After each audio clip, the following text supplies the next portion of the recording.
Hi and welcome back. In this video I'm gonna explain auto stop-start function.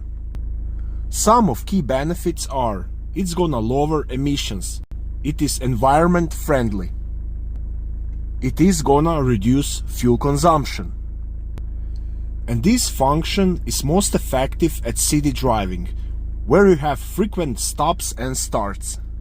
But on the other hand, is that function bad for your vehicle?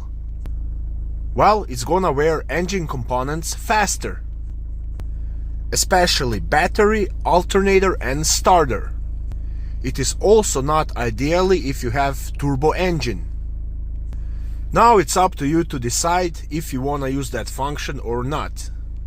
If you decide not to use it, you can simply press this button where it shows a ladder,